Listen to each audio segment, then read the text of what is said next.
You might go viral on YouTube and you don't have anything connected to it. You don't have any products, you don't have any services connected to it. You don't have to have a lot of views, but like the right views will convert maybe 10 people, and that's enough for me to support my business with that specific video. Pat Gostek is helping businesses rethink how YouTube actually works. Not for views, but for clients. Because getting attention is easy, but turning it into revenue is where most fail. In this episode, he breaks down why and what actually drives results. YouTube is more of a platform where they discover you because they are interested in your topic. People want to learn something new. You don't have to reinvent the wheel. You just have to create another version that talks about the same thing, but maybe have a little bit of a different perspective. Pat, if I were to ask you, like, who should be tuning in and why they should listen to this whole conversation today?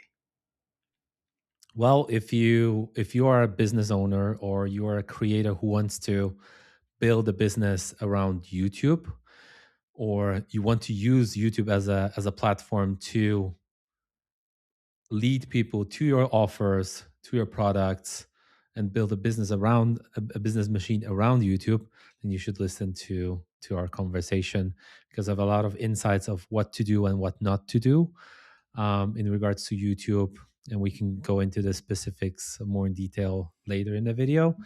So I'll make sure to tune in if you want to grow your business this year. All right, this is great. It's like, and I wanted to start digging into something that you said, like if you want to grow your business using YouTube, because this is this is not usually what people want. They want to grow the YouTube channel, like Right. for I don't know, random reasons. I want to be famous. I want to be Mr. Beast or something. Like, tell me more. Like, why do you sell it? Like, do you want to grow your business using YouTube? Right. So YouTube is, for the longest time, was the second largest uh, search engine.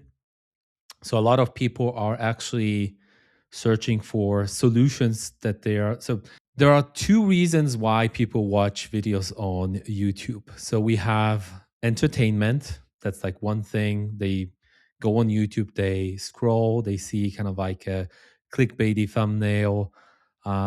They click on the video, they are entertained, right?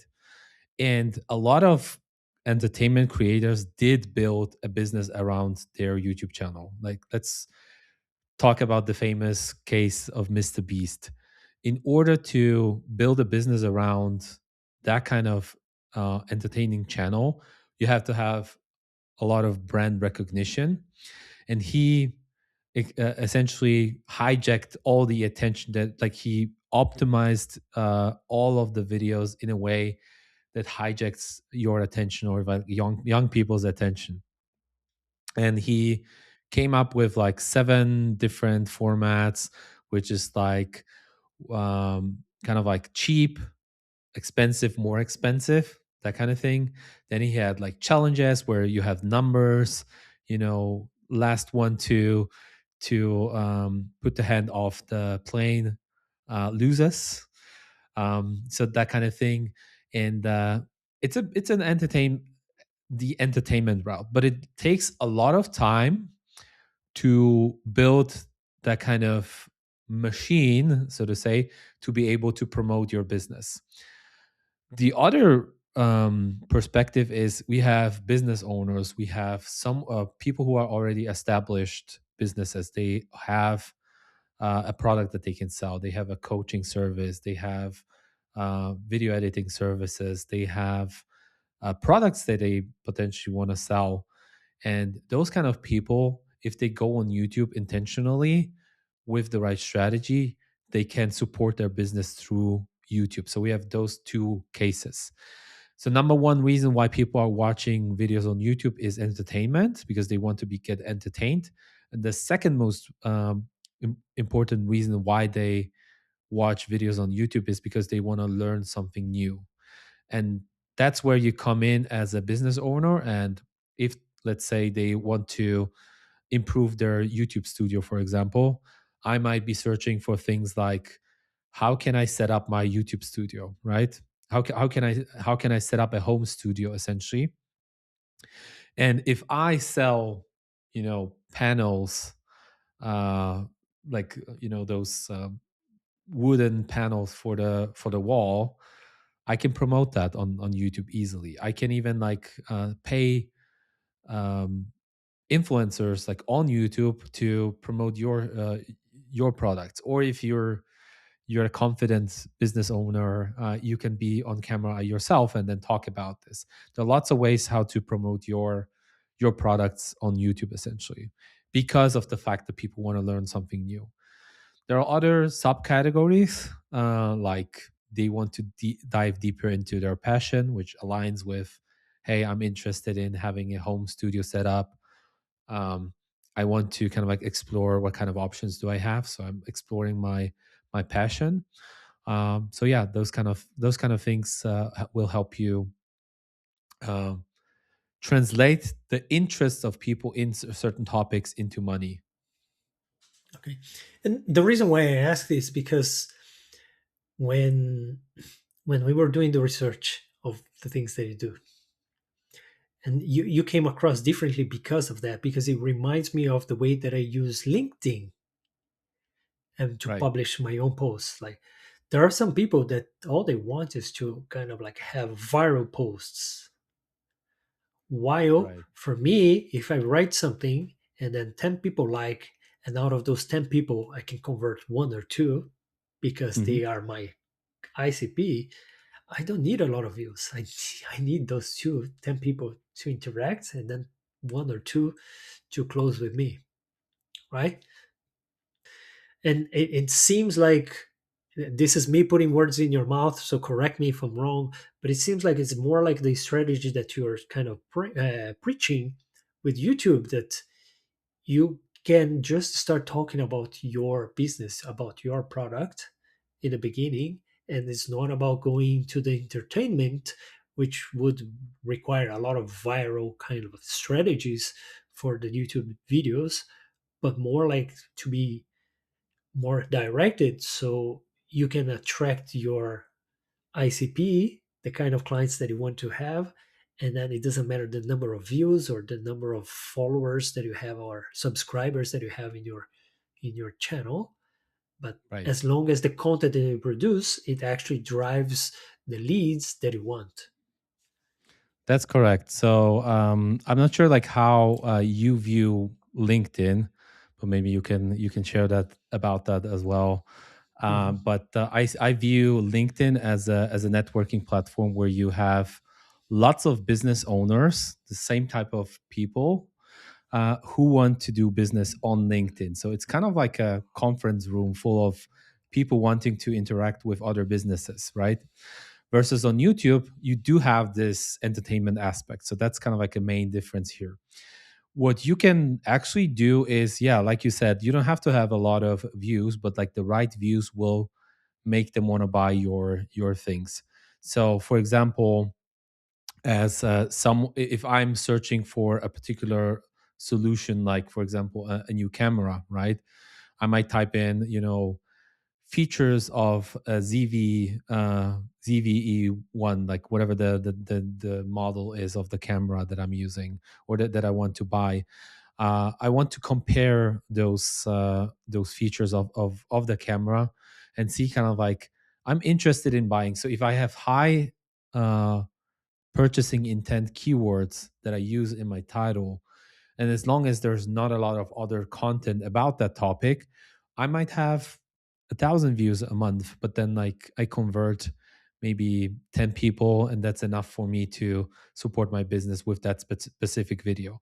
And the other positive thing about YouTube is that it compounds. So if you create a video every day, or like, let's not say every day, but every week in the beginning, and then maybe twice a week, uh, you will have, at some point, you will have a lot of views from different videos, but the sum of that will help you generate, a sustainable great income on a monthly basis, because YouTube is also great at showcasing the videos to the right audience. So if a video performs well, if you're doing the right thing, you're having a great intro, you're having a great thumbnail and title, people will click on the video, and YouTube will promote it even further. So that's the main difference between LinkedIn and YouTube. Is like YouTube is more of a platform where they discover you, uh, because they are interested in your topic, and on LinkedIn it's more like a networking place. Um, and to be fair, a lot of LinkedIn is, like you said, it's more about, there is the part of it where it's like it needs to go viral. It's a viral post. Like I'm having storytelling, and you don't necessarily have to have that in order to, you might go viral on YouTube, but you might not generate any money from it because it's on the entertainment side, and you don't have anything connected to it. You don't have any products connected to it. You don't have any services connected to it. It's essentially entertainment. You might make money with AdSense, which isn't like the best strategy, especially in the beginning. It's better to have a product that you can sell on your page. But yeah, different cases essentially.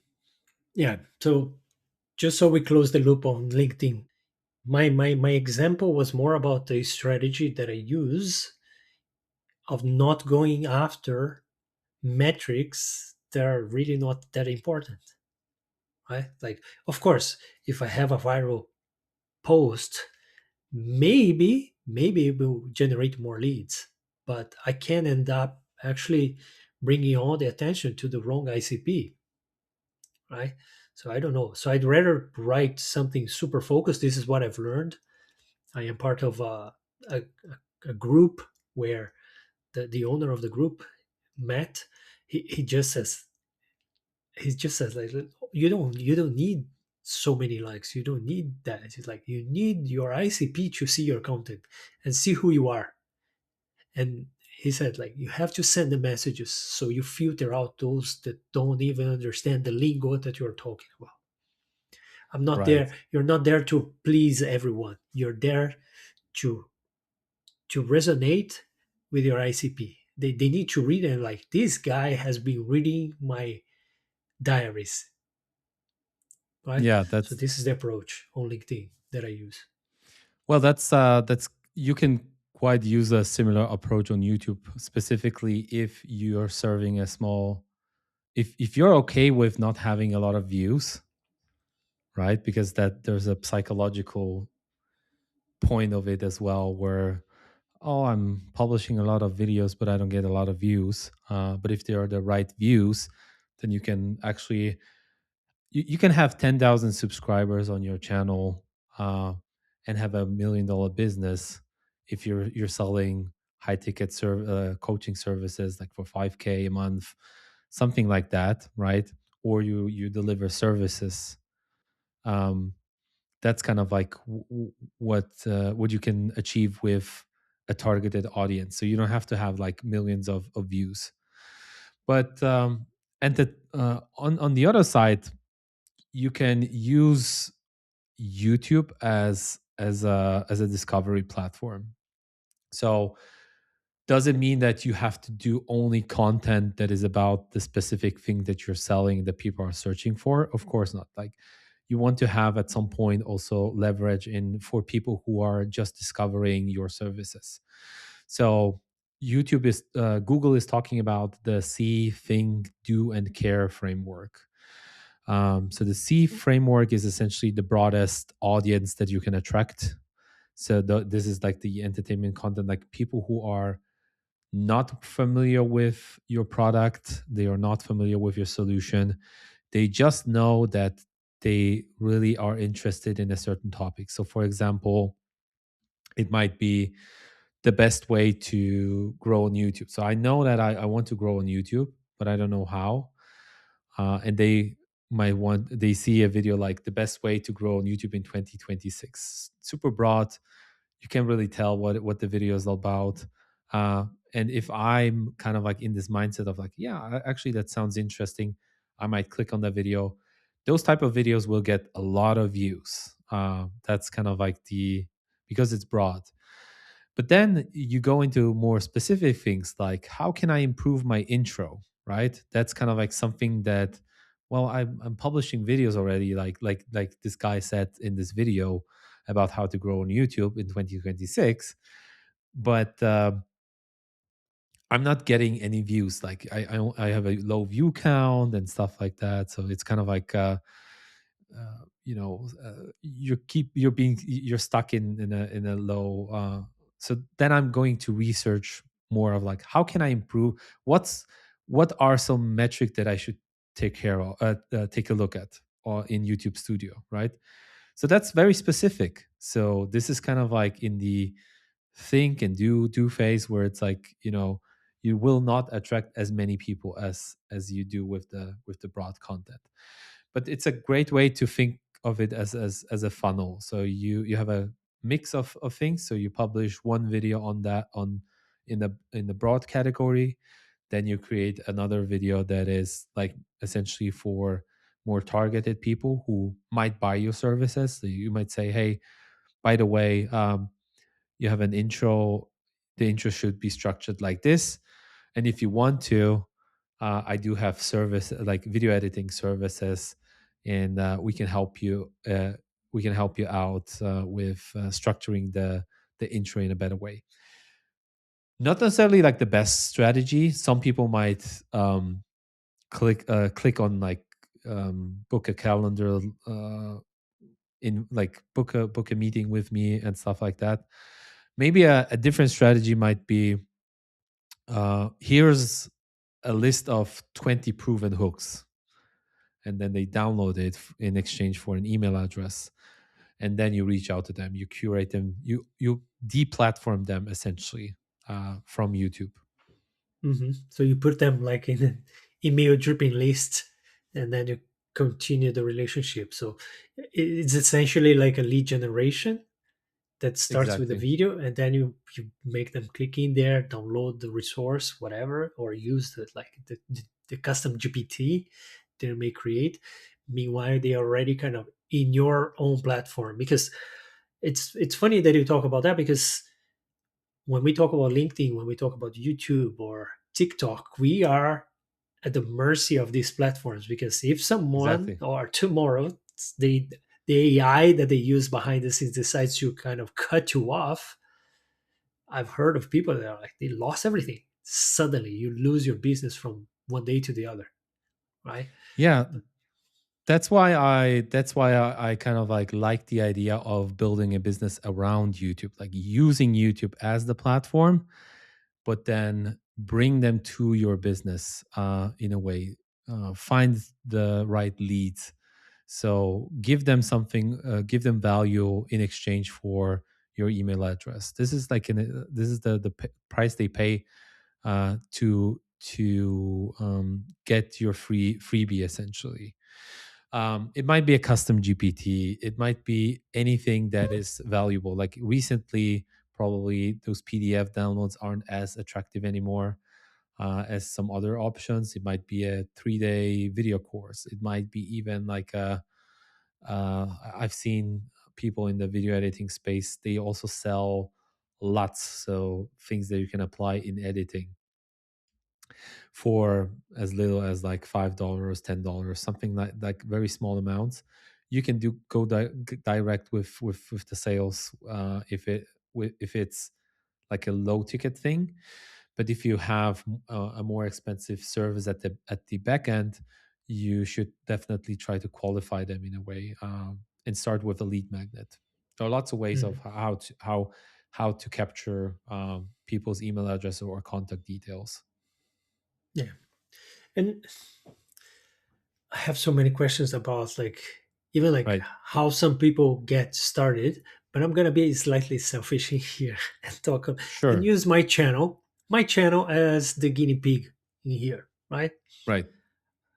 I literally started the channel because I knew that to create my personal brand, I should show up more, right? Otherwise, I know the value that I have in many areas, but if I don't show up, if I don't put myself in this uncomfortable situation where I have to record my face, hear my own voice that in the beginning was the weirdest thing ever, right?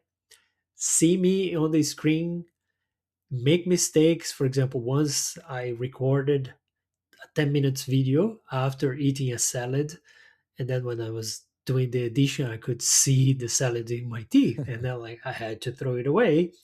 So, but it was just like, okay, the bad kind of mistakes that I had to do, and it was uncomfortable, right? But if I didn't do that, I would be the best kept secret, right? Like I would be the best Right. specialist in the areas that I am really good at that nobody knows. So Exactly. that was the very first thing that I had to overcome, right? But then I said, like, what do I really like? And then like, I'm gonna talk about something that I like, which is personal growth and then learning. But then these started to shift as I started to have different businesses. I started to mold. So when the channel started, it was going towards that direction, doing 10 minutes videos talking about personal growth, tools, and things like the hacks. Now I'm focusing more on the podcast because this is first, I get to talk to business owners, leaders, right? People with experience out there. And I'm like, I can dig into their mindset. But at the same time, I kind of stopped thinking about the 10 minutes video, 10, 20 minutes video, explaining Right. things that I actually do on the day to day of the business that I acquire and I improve them, right? So, Right. what would you suggest? Like, I have this podcast YouTube channel, Mhm. and I was like, should I bet also on these smaller videos? Well, what the question is really, what is the goal of the channel and the podcast? What kind of business goals do you have? Do you have any business goals? Do you want to just network with people? Well, then obviously the choice is do the podcast, right? But if your goal is to build a huge audience and maybe use YouTube as kind of like a lead generation machine, maybe having those 10-minute, 15-minute videos might be a little bit of a faster route. Doesn't mean that it's the better way. It's just depending of what kind of business goals you have with the podcast or with the channel. Yeah. So That's this is a a great question because this is something that a lot of people ask me. Any kind of specialist in YouTube asks me the exact same question, and for the most part of the time, I said, I don't know, right? It was like, I don't know. I just started. It's like for me, the objective was to get it started and get through the uncomfortable phase. But then there is like something that I really like is these conversations that I have, like that we're having right now. It's like it's a closed conversation that then I can open these this closed conversation to the world. And anyone that wants to pay attention to that one, they will get the value that I get. The podcast is called the Learn, Apply, Repeat podcast, right? The channel is the Learn, Apply, Repeat channel. It's like for me, we are having this conversation, and then I'm like, I'm already looking forward to the end of the episode when I'm going to my team or when I'm going to do my own thing. And then, like, what can I apply from the conversation that I had with Beth? Right? I'm exactly already like in the back of my mind. I'm like, so this is my selfish objective with this podcast. I need to learn from specialists and apply on my own businesses, on the things that I do, right? So this is my main objective. right. So you have an excuse, so to say, to invite your guests to your own podcast. So you have the opportunity to invite interesting people, interesting guests, versus if you would have the same conversation based off, hey, let me pick your brain, they might not agree to the conversation because they are busy people. So you have kind of like you can hijack them in a way because you invite them to to your podcast, which is the value for your guests here is I am on your channel, you ask me questions, and I give valuable answers to you, but also to your audience, because you come from a place of curiosity. You ask questions about the things that you're interested in. And if business owners are similar to you and they watch this video, they might have the exact same questions that you have about YouTube. So from that perspective, you're doing the right thing.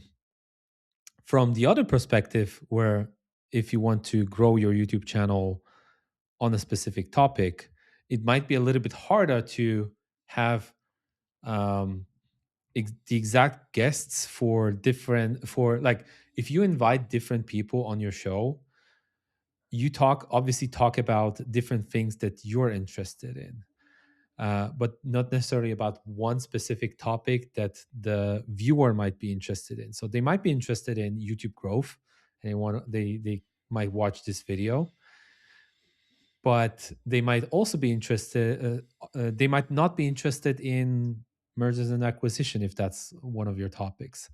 Mhm. So having the same topic or like similar topics, it helps you definitely grow the channel faster.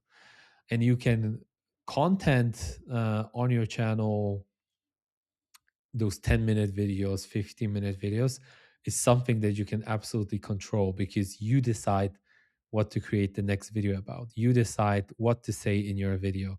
You decide what to put on the thumbnail so that the people click. You are in control. And on those podcast episodes, you're kind of like dependent of what the guest says. So, and then you have obviously an amazing team of editors, and they will edit the video in a way that makes it more interesting to them, to those viewers. So that's kind of like the view, the way how I view it. Okay. And based on this, like, do you think, because for example, let's talk about Diary of a CEO. He Right. focused on the podcast. Right? That's it. It's a podcast. Right? And then what I noticed that he created different channels for different things. So you Right. have like the behind the scenes of the Diary of a CEO, where he does this 10-20 minutes kind of chat that he's like recording himself and showing some of the back office things, which I love. I love that kind of thing because as a business owner, I want to know what happens behind the scene, right? Not only I don't watch every single episode that he puts in there on the podcast, which is one of my favorite podcasts, right? Because I really like when he picks the brain of some specialists, the things that I am interested, right? In business, in mindset, I like that. Like, but sometimes it's like a health, whatever. Like I don't watch it. But one thing that I go frequently is to his other channel when he talks about business decisions, because this is what I actually have to go through on my day to day. It's like business decisions, right? And my doubts right now is more like, if I compare that to Dan Right. Martell is posting every single day Hmm. about business, but it's more like a lot of AI. So he's getting a lot into the AI, because I'm pretty sure that his team has already found that like these videos, people are always talking about AI into business, and then he clearly like use these tools. That is even becoming a bit repetitive, the content that I am being served, right? From the Martel, because it's always kind of, for you to do this, use these two, these two, this two. I'm like, I'm getting a bit like, I know he can help out business like in a different way, so I try to kind of ignore these ones, and then go to his channel and just search for specific things, right? But this I need to actively do that. So my thing is that, can I in the same channel put the podcast videos, long form, really long form, and at the same time there are specific operations about businesses, that it doesn't matter which is the business, that we can that I can talk about, like how do I automate some stuff for one of my businesses. I use it this one, and then maybe I'll show how I do it. or maybe I show how I actually did that for one company that I was trying to acquire or that I acquired. Like this is kind of like where I am currently. It's like, what are your thoughts? Like, should those be two different channels, or I can put everything under one? Right. Let's talk about first the two channels you've mentioned, Dan Martell versus Diary of a CEO. So, Diary of a CEO originally started as a Diary of a CEO. So, Stephen Bartlett actually started off by posting about his entrepreneur. He's a successful entrepreneur. He was a CEO before even starting launching the mega brand that he launched with Diary of a C podcast. But very rapidly, he changed his strategy into inviting interesting guests. So it's similar to what you're actually doing. Is he was interested in the topics that the guests were talking about, and he invited them and tried to make it as entertaining as possible. So his strategy is actually, how can I take an expert or someone who's known and turn it into a piece that is highly entertaining and highly discoverable on YouTube. So you will see, if you look at his thumbnails, those are kind of like have a mass appeal. So they will most of his videos will land in the browse feature of you a browse section of YouTube. So we have things like, is this the end of the world? Like kind of shocking, shocking image of like the economy crashing or something like that. Or another one is like the number one expert in psychedelics or something like that. That kind of thing, where it attracts a very broad audience. So that means that he's not dependent on whether you watch all of his episodes or you watch only one episode. And I noticed that you're interested in business stuff on his channel. So you watch probably someone like Daniel Priestley. You watch anyone who's like working. Daniel Priestley is obviously working about with frameworks and stuff like that. You might potentially watch sometimes a video that is on psychology, like business psychology, that kind of thing. But the health stuff is something that you're not interested in. But me, on the other hand, I'm maybe interested more in. I'm not saying that I am, but let's have this example. I might be interested in the health stuff, and I might watch it from his perspective. So he's inviting an interesting guest on as health topic, and I will watch it because it appears on the front page of YouTube. He creates videos and packages in a way that it's made for browse to be discovered. Um, the same actually applies for Dan Martell's videos. Is like he wants to make it have a broad appeal, but his niche is like very targeted. Sorry, I need to decline a call. Let me start over again. The same apply. The same thing applies for Dan Martell as well. He wants to appear in the browse section of YouTube. However, his audience is more targeted, like business owners or people interested in AI, and he has more of a short form strategy. He is the expert versus Diary of a C. Stephen Bartlett is interviewing other experts. He comes from the position of curiosity, and if you watch the whole episode, he's not talking a lot. He's just asking questions, and the experts do their job. And obviously, a huge team of video editing experts who put together an intro that hooks them in a way that you really want to watch the whole thing. So that's the thing. That's a huge difference between those channels. And for Stephen Bartlett, it's kind of like identifying how to package the video in a way that it has mass appeal. And for Dan Martell, what his tactic actually is he's exploring outlier videos on YouTube. So what he's doing is he analyzes different channels in his niche and sees what kind of video on average had 5 times, 10 times, 15 times more views than the average on that channel. And then he tries to put a spin to putting his own perspective to the same topic. He kind of like uses proven videos that already had a lot of views in order to um, talk about his things. And he's a business owner, so he has invested in multiple companies.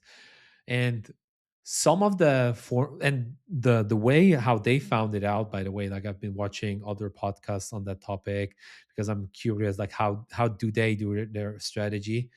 It took them, so Dan was posting for I think 10 years prior to being a success on YouTube. So the most successful business owners on YouTube actually, they post anyway. They post regardless. They post even though they don't get a lot of views. They get a lot of targeted views, but then at some point they hire people who are experts, right? And they come in, they have a strategy. Like Sam Goddard is his main guy, and he said that just trust the process.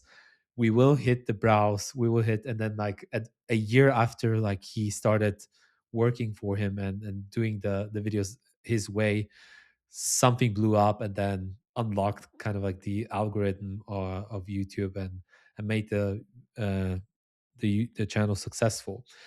Once you have a hit, this is the moment where you take that topic and then try to put another spin to it. So you kind of like milk a little bit the cow out of like the milk as much as possible, and you create similar videos to that video because that's kind of like how that's the topic that your audience was interested in.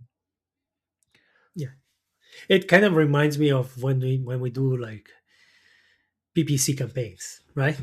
You Right. like Alex Hormozzi talks a lot about that. Let's say Right. you have to try different angles, right? Like, and then Yes. once you have a winner, it's like okay, you double down Double on that down. winner, You and double down. and you create different versions of that winner, right? So this is kind of what I feel with Dan Martell right now. It's like to a point that I'm like I was always following him up, and I'm like, oh my god, it's like really another one of these ones that you're pointing to the AI tools.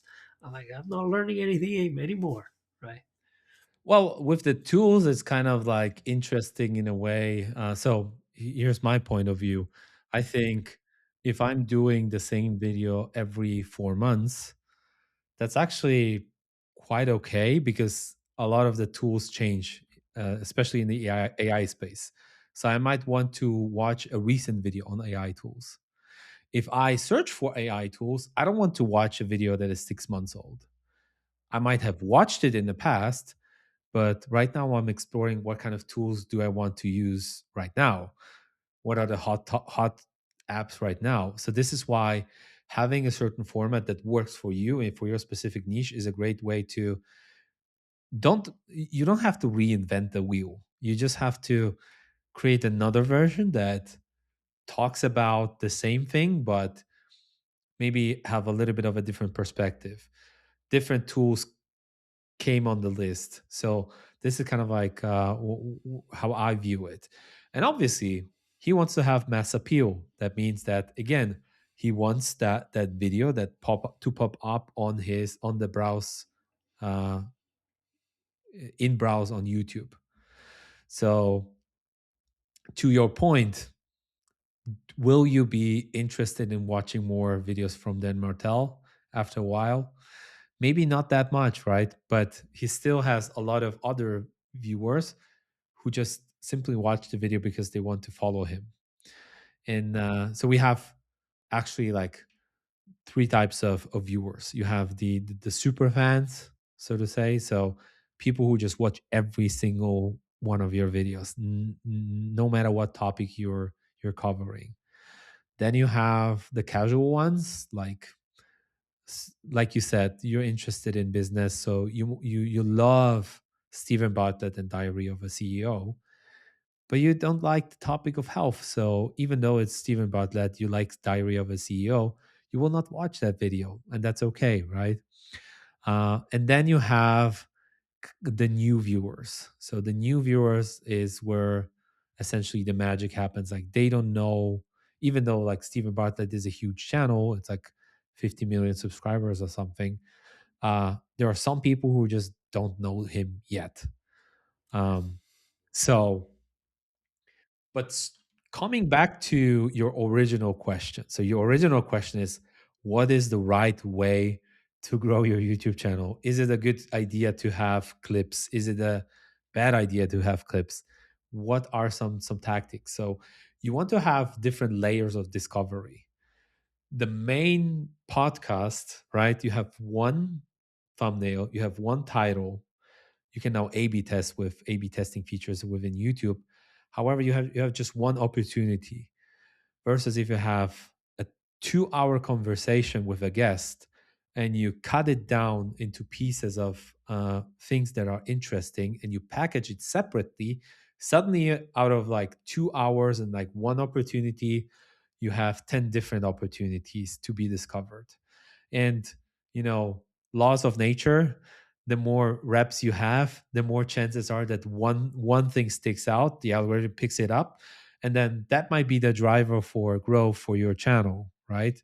So the same applies for Joe Rogan. Like Joe Rogan has his podcast 5 hours long, whatever, and then he has like the clips. And the way how the algorithm works is, there are like different schools. So you might be wondering like, should I publish it on the main channel? Should I publish it on the secondary channel?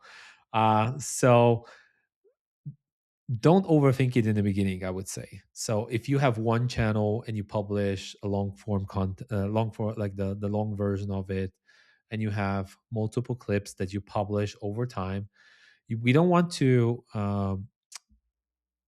make it like in a way like you publish the video and then you publish a clip right away, kind of a shorter version of the video. It's still a horizontal video, but you don't want to publish that right away because like people will see, I already watched that, I already watched it. Kind of the people who are coming back, they are your fans, they watched, they kind of like might get annoyed, which plummets the discoverability because they leave the video early because they see, oh, I've watched this already, I'm not interested. And YouTube might see, okay, well, one video seems to be working, but then suddenly the other clips are not working. So for that reason, you might want to publish those clips a month later, 2 months later, and so on. The second strategy might be you have the second channel and you publish the clips on the other channel, and on the main channel, you have the podcast, right? That way, you build the clips channel separately, make it discoverable through YouTube. They will naturally want to watch the full video, and you can actually add an end screen to the video and say, hey, here's the full video, watch it. And that way you're discoverable. Overall, the strategy is a very long-term strategy. So you have to think in years or like even decades in order for that strategy to work, because what you want to do is build brand recognition, and it's a super long game here. So Diary of a C didn't start at 50 million subscribers. So at different stages, there are different tactics that you can apply. Yeah. And then, of course, as I said, you read my mind. Like we were discussing before the recording, but I'm like, you literally like, you might be wondering. And I'm like, "Yeah, exactly." I was like, yes, exactly. And I'll be honest, I'll explain the strategy that I currently have and what Mhm. my team is working on, and we've been working on for like, I don't know, six Right. months plus, right? Which is like a different channel only for shorts. There's only shorts in there because I literally promote the guests in those in that channel, right? It's not, they Right. won't see, they will see like learn, apply, repeat, But then it's like you're going to be the show. Yeah, like, you are going to be several shorts. And why I do that? Because then I can give that to the guest, which is kind of the value of you being here as my guest. I'm like, I'm going to use all my team and all the marketing that I'm putting and all the money that I'm investing to promote you, Exactly. right? And if you have your own kind of audience, maybe you're gonna bring some to my channel. It's like it's a long game that I'm playing, and I didn't want to cannibalize the whole long form main YouTube channel. So I actually have three channels. One I haven't started doing that, which is what I think what Joe Rogan does, right? You have the long form podcast one, and then you have only the shorts, and then you have the clips, which are like the best moments of one episode. Maybe it's kind of 10, 20 minutes, right? Because my conversations are like 1 hour, 1 hour plus. There is one that went almost 2 hours, right? Like, but then like it's like I don't have 2 hours of my life it's like, and I get it. I watch a lot of the videos in two times the speed because it just compresses. I want to watch the whole thing, right? But then like I can adapt. If someone likes shorts, shorts it is. There is a channel for that. 10 Exactly. minutes limit, like I have a channel for that. And then you want to see the whole thing because you got interested in one of these other two channels on that episode. Here's the full one. So this is kind of the strategy. And with the long form, what I do is more like then I have a personal brand strategy where I deploy some of the videos of me sharing these kind of nuggets that show up during this conversation, and then I can put everywhere, right? But most of it is like the shorts from the guests, like they are the main reason. And then I'm bombarding, right? I'm putting the reps out there. As you said, it's a long term. And then my specialists, we don't do that for our clients. We Right. don't. We're like this is spray and pray. Like, but I like to go like when Chris Do says that when someone's going zig, I Right. go zag, right? So Exactly. and I this is what I try to do. I'm like, look, I need to be everywhere. So I open like one of my biggest the channels that I have right now that I get more traction is TikTok. I'm like, I opened a TikTok account and just publish that. Like I don't even look after that, right? And I'm doing all the things all wrong, as I said, like because this is my case study. I can do things wrong on my own things. I don't do and whatever I learn, I apply only to my clients because I'm like I want to optimize for them, right? But the labs, it's me. Like I do that, right? And that's why I'm interested because you're telling me a lot of stuff that I'm like, okay, I'm actually trying that. I'm like trying to see and whenever someone comes to me, I'm like, this is what I tried on my own channel. That's why I like to apply the things that I learned. Like I try on this and here's data that shows that actually it's a bad idea. It's like, don't do it. I did it for me. It's like, don't follow the same mistake.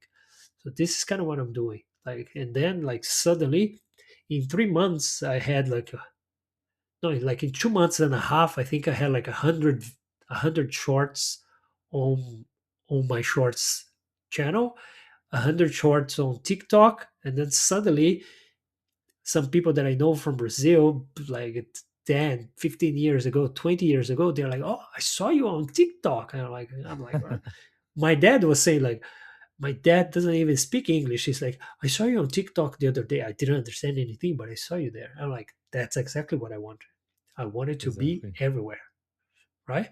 Doesn't matter, like in the beginning, but because if they see me on LinkedIn, they Google my name, I'm gonna be on the first 100 pages, the 100 positions on Yeah. Google, and then they're gonna see a lot of my videos. They're like, oh, maybe this guy knows a thing or two, Right. right? That's actually the tactic behind leveraging clips for discovery. So we talked about clips in a way like the horizontal videos, like the shorter versions of the normal video.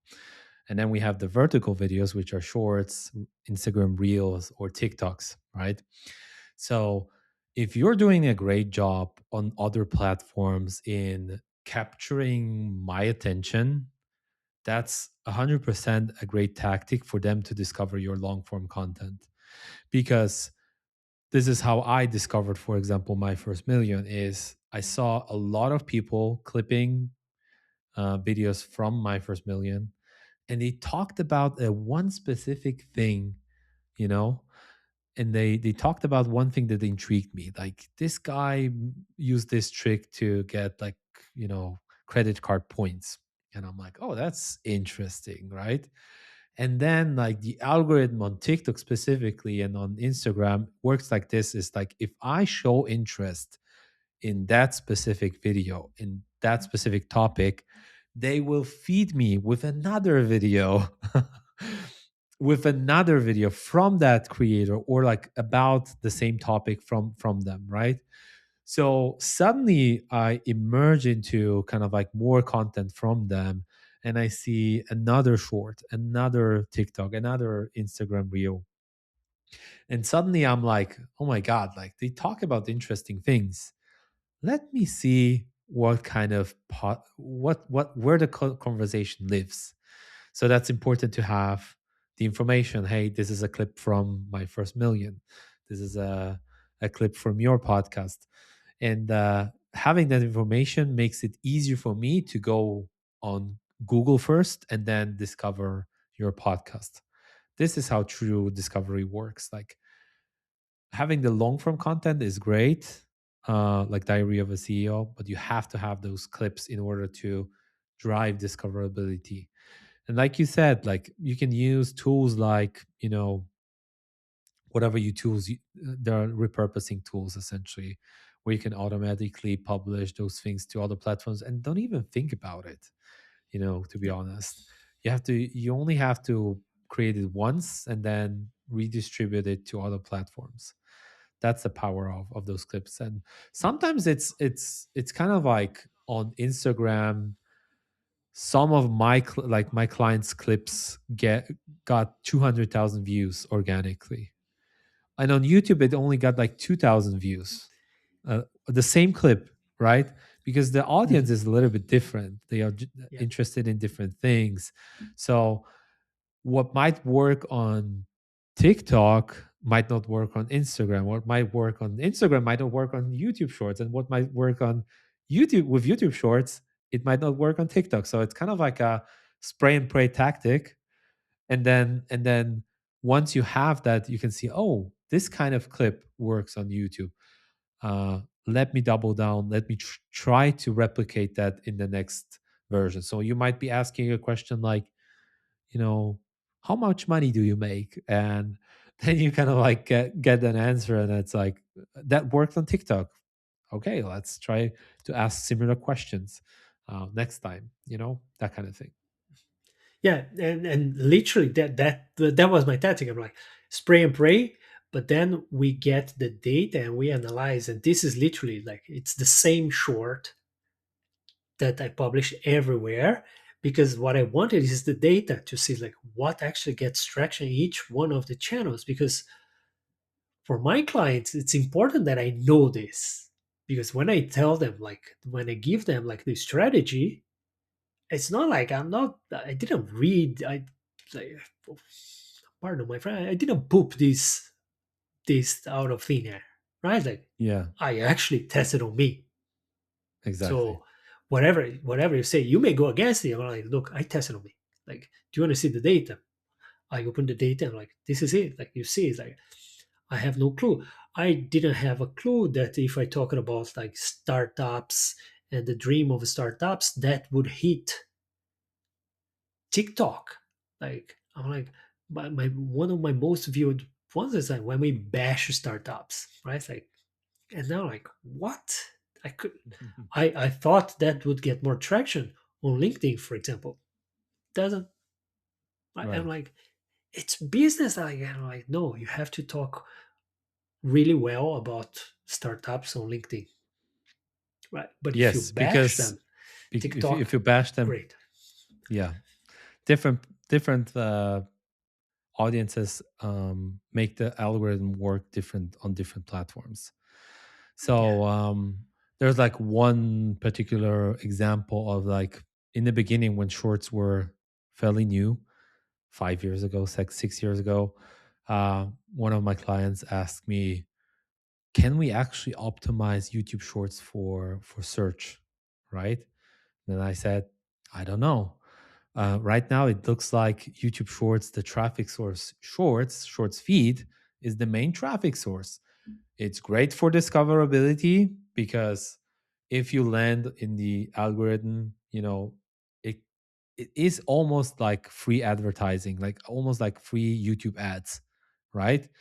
But you can see that right now the landscape looks like this: is like you get 1,000 views. YouTube test has kind of like a fairly broad testing ground, and they analyze the data of those first 1,000 views, and they might say, okay, well, we shouldn't serve this to more people. We should not um, make this short more popular.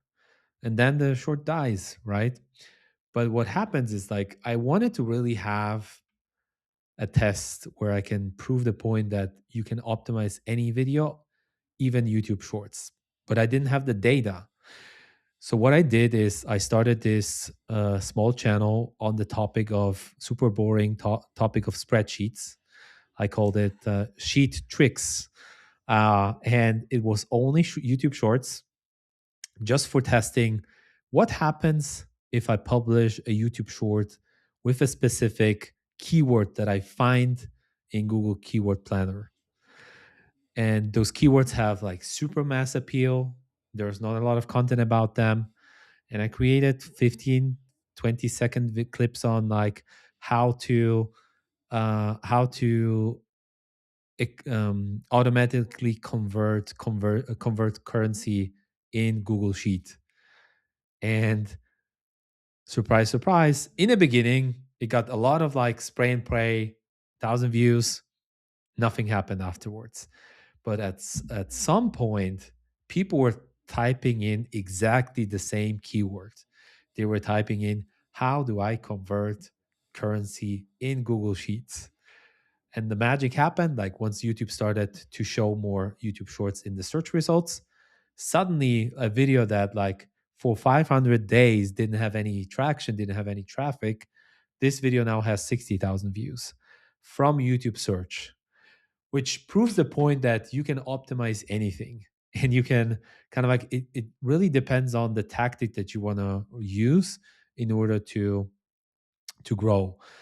And right now, with Diary of a CEO, it's more browse focused, suggested videos focused, which is the golden traffic source for entertaining content, or at least a combination of entertaining and educational.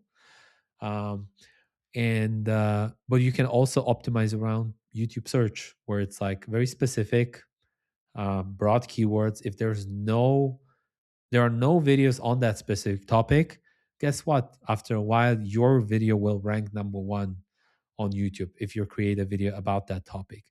So you can approach it from different angles, essentially. The question is like, what do you really want to focus on? Search aspect of it, very long term. It might work after a year, like the example of the Google Sheet Oh shit. shorts. I've published maybe 15 videos on that channel, and like only after 500 days I saw traction on that channel. 500 days. Oh my 500 gosh. days. So um, that's kind of like also the secret of like what Dan Mertel did. Like, he was consistent for years, and in order to be consistent, let's face it, you either have to be kind of like super disciplined, or you really have to enjoy it. And again, coming back to your question about, should I do podcasts with guests who I'm interested in the topic and I'm asking questions and you're learning, or should I do content that, I haven't asked you this question, but do you enjoy creating short form content on a specific topic, or does this drain you? I think I do it. I do it on almost on a daily basis, not to record, but to my team, to prospects, to Right. partners, right? Like literally, it's like they always ask for example, what do you do like that? And then like I'm getting to the habit now that I have the tech kind of in place jump into a Zoom call, and then I share my screen. And I'm like, I'm drawing now. I have like the iPad doing everything, right? So I like that. I do that. This is my day to day. Now I'm working on a workshop right now that is literally drawing on a whiteboard the whole flow of any kind of a piece process of your company to automate before that. I'm like, this is literally people charge you 5K, 10K just to do this audit. And I'm like, I'm literally teaching people, right? So I don't mind actually to jump into one video in here, set it up, and I'm like, look, this is what I did as my strategy for YouTube, and then I draw, right? Right. I like to teach. I learn the Right. stuff and I apply because ultimately what I like to do is to teach. Right? How did you feel when you created your first video? Oh, my first video, I was teaching Flash action script in my bedroom with one of those. You remember those plastic microphones that it was like a disc and like this, Yes. back in what 2000, 2004, 2005. Oh I was wow. teaching that. It's like I see. So I, you have a long background because a lot of like coming back to business owners, a lot of business owners just have they really fear to turn on the camera and talk to the camera. It's just such a huge burden that they have to overcome. And I think breaking the ice with your first video is a very important first step.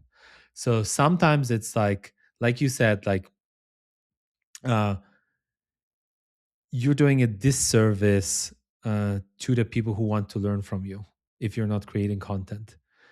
And you are the expert in your field. And if you create content about your expertise and people are learning from it, you're kind of like even like 10 steps ahead of them. And you can teach them like how to get to the point where they are with the content, then you're good to go. But a lot of people just have so much fear in putting out, maybe embarrass themselves for the first couple of videos.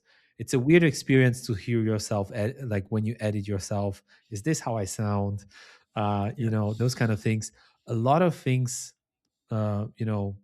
keep them from creating content.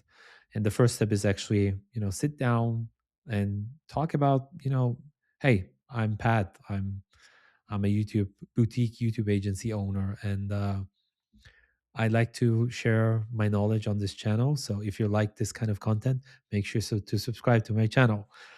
That's it. Super easy, right? This is your first video, and once you have that, you can then just gather questions from your clients. Your clients ask so many questions on sales calls about your product.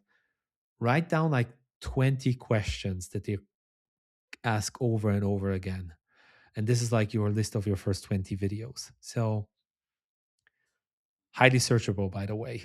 So if they're yeah. asking those questions on Google as well, uh, they will likely find your video here. And I like that. It's like there are two two areas that as you were talking, I thought, right. The first one is like this mindset of like I'm gonna. My voice is ridiculous. I look like a bozo. Right? Like, I remember like Steve Jobs used to say that I look like a bozo. Like you look like a bozo. I think the very first fear is because we are usually quite judgmental when we watch someone else's video. Like this video is not good. Like terrible. Like this guy is a Right, bozo. Right? Look at the voice right. of that person. Right? And then when they have to do it, it's like I'm afraid that I'm gonna be the bozo that I was judging, right? They don't say that. This is a limiting belief that they have, right? You and I we were discussing before the recording about limiting beliefs of like getting started, right? And love that you touched that, right? So one thing that I've learned and that I recently started to do is like there is an exercise for you to do it, like get into the habit of taking your phone and then for like 10 minutes you do like you record yourself talking to yourself, right? That's it. Like you don't have to share it, but you need to be comfortable with that, right?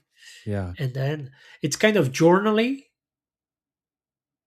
with your phone, right? And I used to do a lot of journaling. It helps me to think clearly, right? Now I'm doing that. that's a I'm great doing that strategy.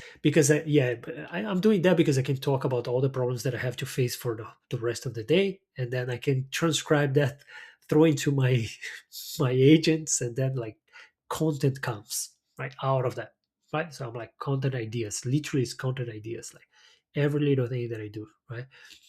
But then like it forces you to pass through this uncomfortable feeling of seeing you. Even when I see myself flicked, I hate it. Like I know where, like when I look into the mirror, I know where the side of my hair, right? I'm used to it.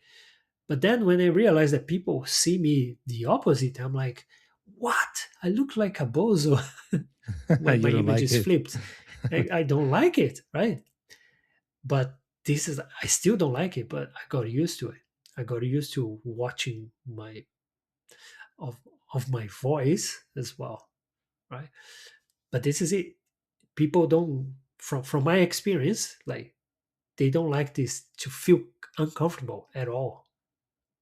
Yeah, it's a the issue is like we're very judgmental of ourselves, and we, especially people who want to improve themselves, they tend to have a perfectionistic mindset where I could have said that better, I could have said that a little bit more elaborate on that, more sophisticated, more smart. What we actually want to do is try to have a concept in your mind and try to explain it in few words as possible, and make it as clear as possible to the audience.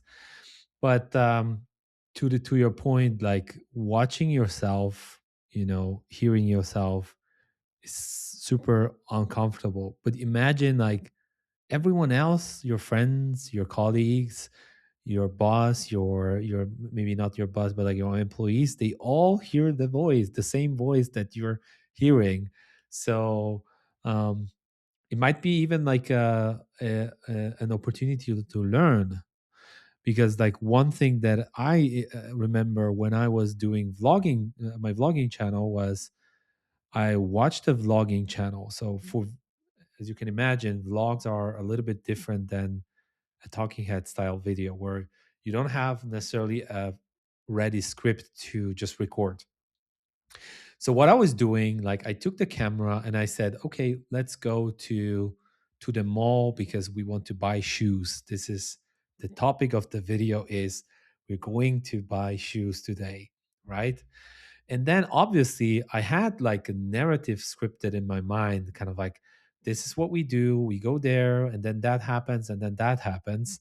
And what I didn't realize is that this was everything that I wanted to do and not what my wife wanted to do, right? She had a different plan. And what it taught me about, the editing part of it, what it taught me is I actually need to communicate more clear what I'm about to do. I would just assumed a lot of things in my private life or like even in business. You can't just like assume everybody knows exactly what happens in your mind, right? So you have to, or like you can use YouTube and editing yourself on the computer to improve your communication skills, to improve like how you translate what's in your mind to your employees or to your spouse, to whoever is involved in working with you, because they cannot read your mind. And this is like a great opportunity to learn, essentially what I've learned. So great way to work on your mindset as well on communication skills. Yeah, and I love that you talk about that, because watching yourself, I know a lot of people that they record themselves but they never watch themselves. I'm like, you're losing the opportunity to learn what to improve, right? If you're using certain words very frequently, Hmm. Yeah. I tend to use kinda, kinda, kinda, kind of, right? Um, that's something that I want to eliminate, or I'm very cautious about that I'm using this word quite frequently. So next time I listen to the podcast that we record today, once it's finished, I might want to re-listen and see what are the things that annoy me about myself. How can I improve my speech, right? And great opportunity to learn. Obviously, with having great editors, they will cut out a lot of the stuff already. So Yeah. maybe it's a great way. It's better to even edit yourself, Hmm. but with AI and great editors, you can edit a lot of the stuff in post production. But still, you can learn a lot by just watching yourself talk and listening to yourself, even like how you come up with your concepts in your mind and how you translate it to the person you're talking to.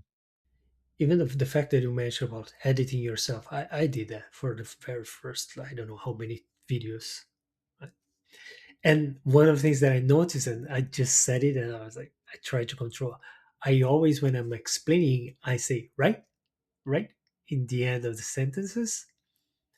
Annoys me every time that I watch my own videos. I'm like, why keep I saying that? Why do I keep saying that? But it's something that we get into these habits that we don't know that we have it. Because I think subconsciously, what you're doing right now is you're seeking confirmation that the thing that you said, I agree to, right?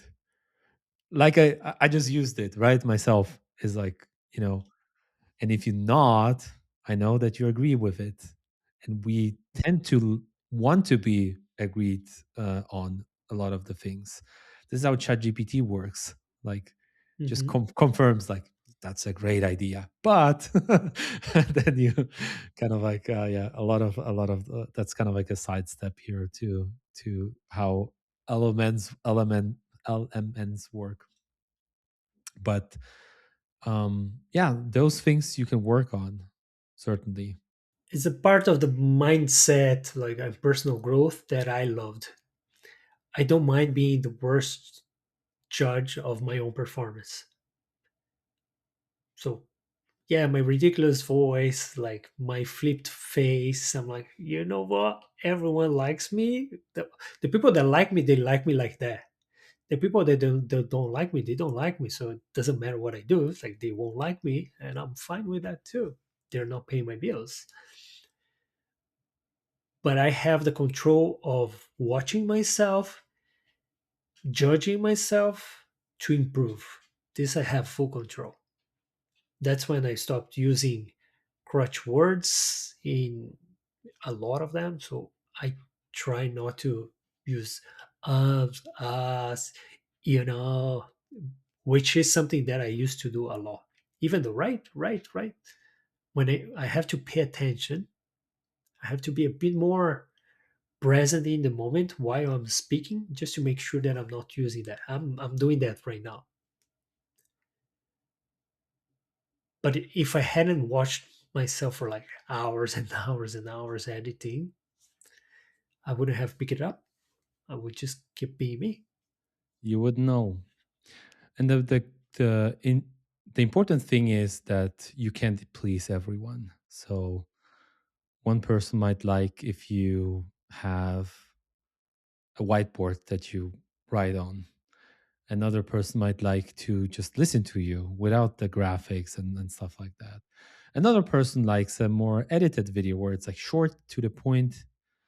And another version of you might be a long form video where you really go deeper into, hey, today I watched this thing and I learned this, and you're kind of like explain a little bit, go into details about yourself, and they follow you and they watch your video because um, they want to connect with you more.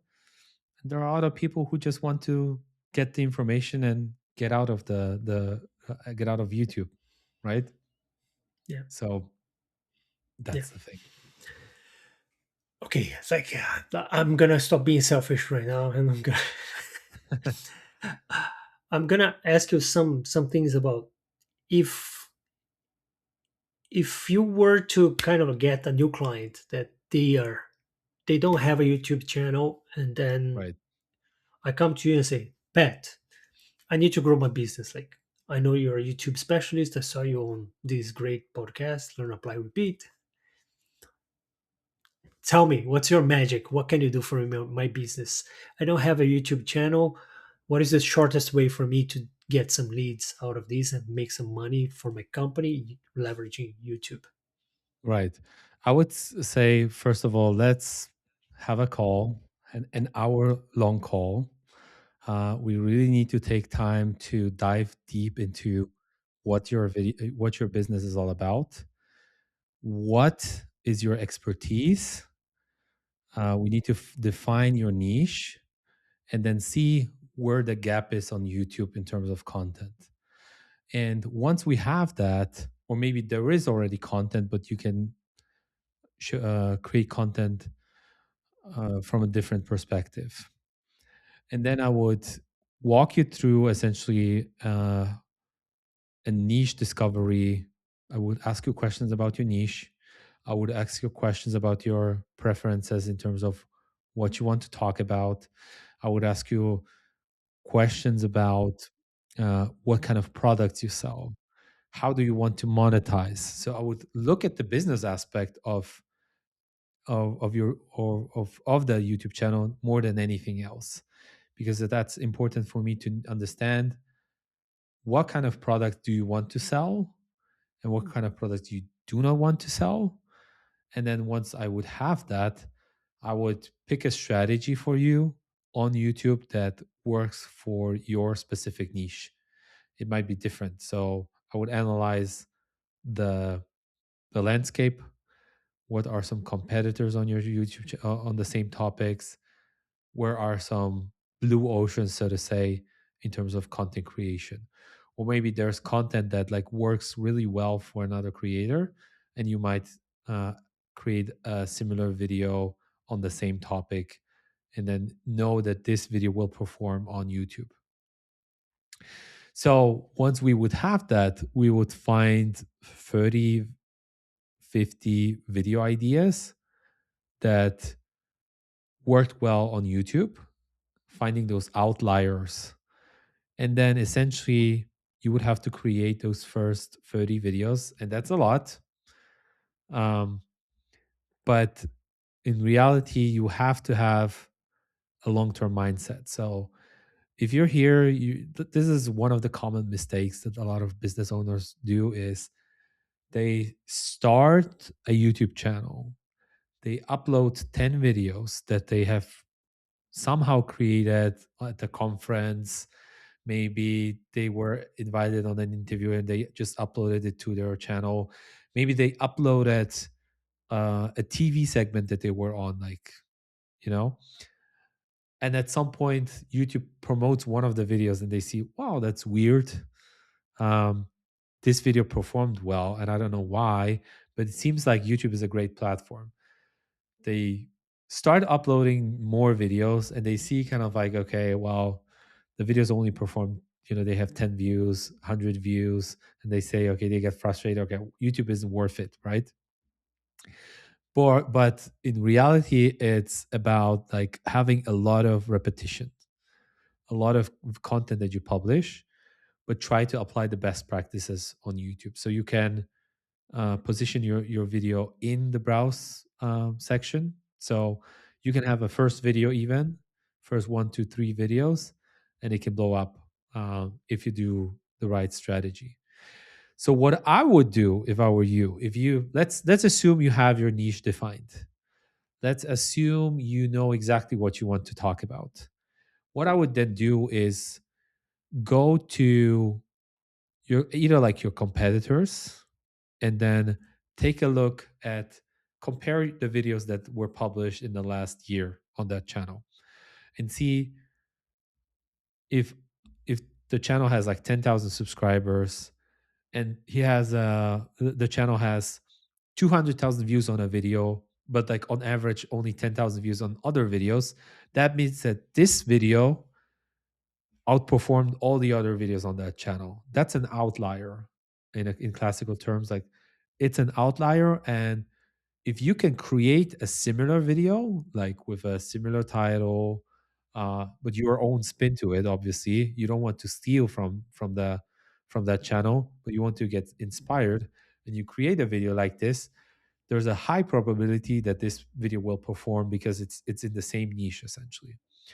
Another tactic that you can do is you go ahead, use a tool like vidIQ, or you use any keyword tool, answer the public, for example, Uber Suggest, Ahrefs, whatever you want. And then you see what are the most popular keywords in my niche. You might ask your uh, web analytics person and ask, like, what are the top keywords that people are finding us with? And you type that in YouTube and then find exactly the top videos and then see what kind of outliers there are on those channels. So you again click on that channel, see kind of like which videos outperform 10 times, 20 times the other videos, and then you can create a video like this for your channel with your topic. That way, you kind of like do your research and you have a very high probability that the video will perform well. So this is how I would do it if I would start as a business owner with a fresh channel. It's kind of like a still like an artist approach in some Exactly. ways. Yeah, So Austin Kleon, still like an artist, great book by the way. yeah, Um, he says like you pick inspirations from different places, and it's not about really stealing the video. It's more about taking the idea and make it your own. You don't want to.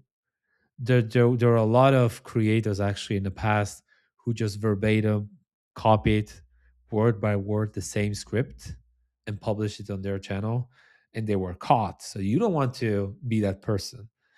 So if someone is creating a listicle like five best AI tools, create a list of like 10 best AI tools, or if someone talks about how to succeed in real estate photography, create a video about how to succeed in real estate videography. You know, try to find your own unique angle to that idea. And getting a lot of inspiration from a lot of channels will make your channel stand out in a way where they might be thinking maybe the other channels took the idea from this channel. So you will at some point not don't even know that it's an accumulation of different ideas from different channels. yeah.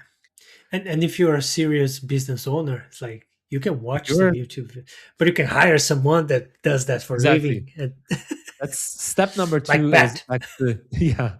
Thank you for the plug. So you can hire us. In theory, you can get the research done by me or by one of my team, and get the videos edited in a way that people watch. That's another important thing. You not only want to take the idea and then create the video, you need to make that video even better. So that's the tricky thing. So you try to either match it, at least match it, or make it better. That way you succeed on YouTube. You have a proven concept. You don't have to reinvent the wheel. You just create the video and make it better. And once you're ready, you can hire people like me, and then we will do the rest of it. Essentially, find the video ideas, come up with hooks, come up with titles, come up with the structure of the video, and even like discovering your niche if you're not sure about your specific niche that you want to tap into. And jokes apart, right? Like, Right. um, I I I sometimes I hired other agencies to do some specialized stuff for me as well, even though I have my own team, because you can have your own team, but sometimes when you get someone like you, for example, like I have my own video team, right? But you work with different clients. You have a broader knowledge of areas where maybe I and my team we haven't had the exposure. So sometimes it's worth paying for a specialist to come in here because the specialist has worked, like has a vast experience, and then that specialist will help me in that area, and then I can train my team in that area, and then I come back in here. So maybe I don't use that specialist anymore.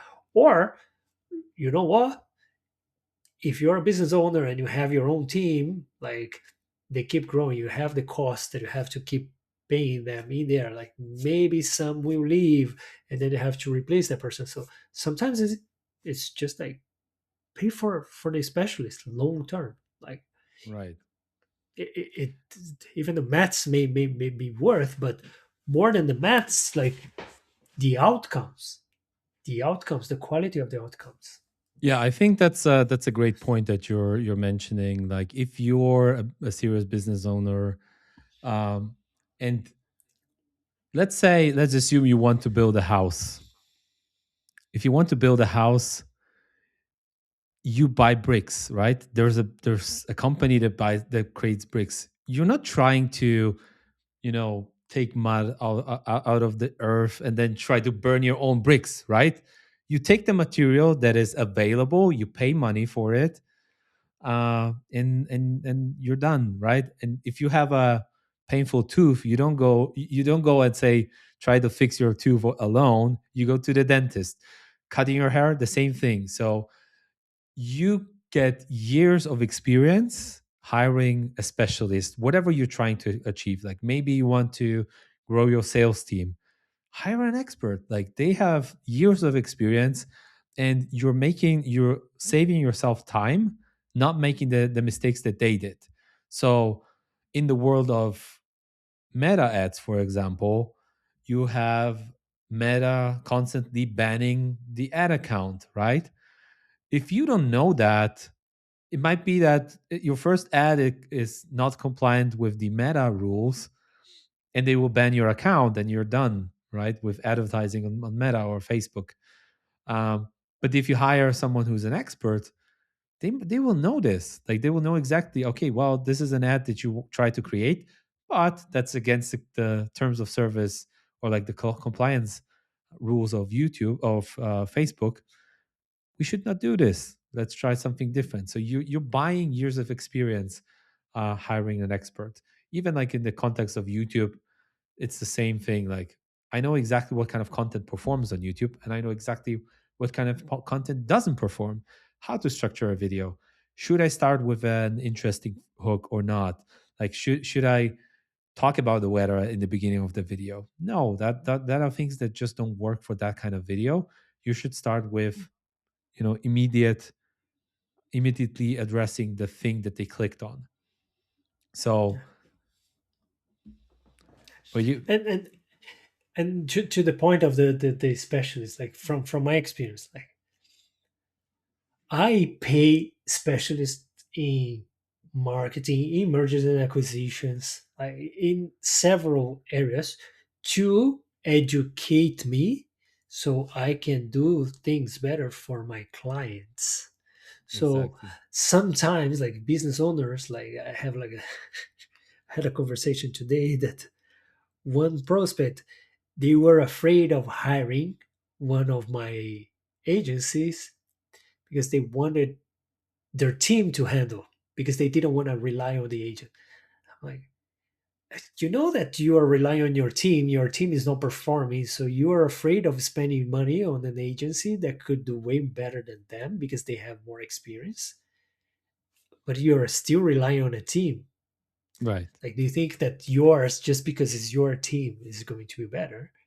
But sometimes it's just, and considering that this team, we do training, we do upskill, we have exposure to several different clients, like more data, right? But so that's kind of a goes back into the limiting beliefs of starting a channel, growing the channel to do your own business, like, Like, but I'm making gonna your do own everything on my making your own bricks, essentially. So if you try to make exactly. your own bricks, you can do that, certainly, but there are other people who just have been doing bricks for 10 Yeah. years. or decades even. And like you said, you can always have a conversation with them and say, look, if you're interested in teaching your team, by all means, buy my workshop. I will do a full day workshop on how the YouTube algorithm works. And chances are that after the 10 hours of exhausting like a workshop, they might say, wow, let's hire Pat.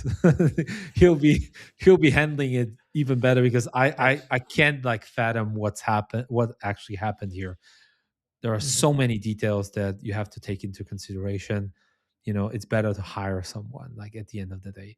Or they might be very sophisticated, they can be fast learners, and they can adapt the strategies, and that's okay too. So I think the limiting belief is here, really believing that if you don't change anything, things will change. Like, in order to Yeah. change things, you need to change things, right? Yeah. So And you, once again, you read my mind and you went to the limiting beliefs, right?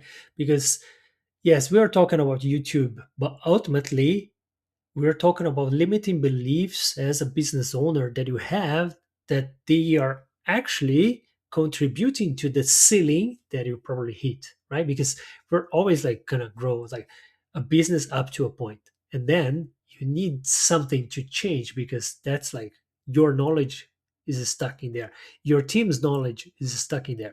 Do you want to double that revenue? Like, you need to do something different. And then when is that? Like, one of the things that we do is like, you need to hire yeah, someone from the outside, a right, specialist that will actually elevate your knowledge and your team's knowledge to get to the point, exactly. right? I love the example that Dan Henry, marketer Dan Henry, brought up in one of also a great episode on Young and Profiting with Hala Taha. He talked about the concept of, look, you have a mile away from here, you have a bag of $1 million, right? A mile away, but um, actually, let me back that a little bit. So you have, in 10 miles, you have a bag with $1 million, right? But a mile in the other direction, there's a car. Do you go by feet, or do you go back a mile to get the car and drive for the bag of $1 million? Of course, you go back. So sometimes in our business, we have to go back, slow a little bit down, learn new things in order to move faster. Because, like, you could you could walk, right? But you can also take a step back, go a little bit in the other direction, and then move faster into that direction. Right. So And I love this analogy because it's counterintuitive for those who are not really business owners. Sometimes they are only thinking, or when they they become business owners, speak of a sheer luck, or because they're transitioning from employee to, I can run my own business, right? They don't understand some of these concepts of like, you have to spend money to earn more money. Like, if you spend like 10K, you're gonna generate 50K, 100K. But like, oh, but if I save this 10K, maybe I'll learn everything, and then everything is gonna be like, this is this is one of the limiting beliefs that I see that is really hard to handle. Like, right. some business owners, that they are stuck, and they are stuck literally because of one of these this kind of belief, right? Yeah, it's essentially, if I own a hotel, right, and I go clean all the rooms myself, because I want to save money, or I can do it myself. you know if your decision, like, you're the brain of your company, and your decision making uh will make you earn more money or keep you stuck at the same level. So if you want to clean the rooms, you can do that, certainly, and you can do it yourself. It will be cheaper in the short term. But in order to grow the business, you want to expand to multiple, you can't do everything yourself. It's kind of like being the person who cleans the rooms, who is maybe also the chef in the kitchen to serve the hotel guests. Maybe there's a security guard in front of the hotel and you're the security guard. You can't do all of the things alone. So you have to at some point, give away responsibilities to people who can handle it for you. And as Dan Martell talks about it very frequently. Essentially, anything that costs less than your hour, like your hourly rate, you should outsource. And I personally work on this. Like, we're business owners, we're humans, and sometimes I catch myself doing low level tasks just because there's no one around. Like, Mhm. I don't know. I hate accounting, right? I don't like it, and but I don't outsource it yet because at the scale of my business, it's kind of like, I don't know, 3 hours a month. But I have to do this, but I hate it. But it's kind of like at this scale, it's difficult to outsource it. So at some point, you need to start thinking of having a virtual assistant or like a personal assistant in order to handle those small things that just clutter your brain and don't make your business move forward. Yeah, and I think wrapping up our whole conversation, and I find it interesting that we ended up in this tangent. It's all my fault, by the way. Uh, I think I love the Martel, the buy back your time approach that he mentions. Right, like it's one of the greatest books that I read lately, and I had to do that. Like even like reading my emails, I don't. I was paying for an assistant just to do that. Like just tell me which are the ones that I need to read, and every time that I find myself doing one thing, right, that is that it kind of annoys me, even like if it's a 1 hour. It's like every single end of the month for one of my companies, I need to run the the payslip. Like I need to do all the payments. I'm like, and I had to prep, and then I had to kind of like go into Wise and then send the money to everyone. I'm handing this to someone else in the team, like because I'm not gonna do it, right? So I did it. It's like it was the one day of the month that I was worried about that. It's like I want everyone on my team to get paid in time and make sure that. But it was stressful for me. For everyone, it was the happiest day because they're gonna get their paycheck. For me, Yeah, it was the exactly. worst. It's not that like it's just because it was stressful because I wanted to make sure. And now it's just more like an approving thing. And like someone else on my team, they do that, and then I'm like beep beep beep beep beep. Now it's just a pleasure. Right. Exactly. And like, I know we're wrapping up, but at the same time, I really wanted to also mention one thing. If sometimes it's like, my wife hates cooking, right? And I love cooking. And there are things that you love and hate and things that you don't like. And it's important to know that you can hire the right person, the personal assistant, and she or her, like she or him, like they might love it. They might love reading all the emails, filtering it through, and presenting you the things that are most important to you. And that's a realization that I had very recently. Is like, a lot of people just love certain things, and the things that dread you might be things that they just enjoy doing. So with that said, Yeah. And to close with that thought is like this is exactly why I hired video specialists because I was doing the cutting. Like it was important for me. I like to do that. So I learned. I do a DIY. I am a DIYer in the beginning. And then I feel the pain. I'm like, okay, I've learned what I had to learn. I'm gonna hire someone that does something way better than me. And they love to do it. There are some people that they exactly. really love to do the editing of the video. And in my mind, I'm like, oh my God, kill me I now. know. Right. But that's it. Pat, I just wanted to thank you for this amazing conversation. I've learned a lot and I'm going to be applying soon. And Yes.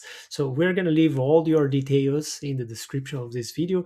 But if you were to pick one channel where anyone can find you if they want to ask you some questions, what channel would that be? So they can go to my channel, just Pat Gostek. I actually am relaunching a podcast, or actually launching with another YouTube expert, which is interesting. So they might want to uh, look at that. The podcast will be called The Leverage Show, where we talk about business owners who want to grow on YouTube. We analyze channels and we show tactics of how to improve that channel, and also from a monetization and business aspect. So make sure to check that out.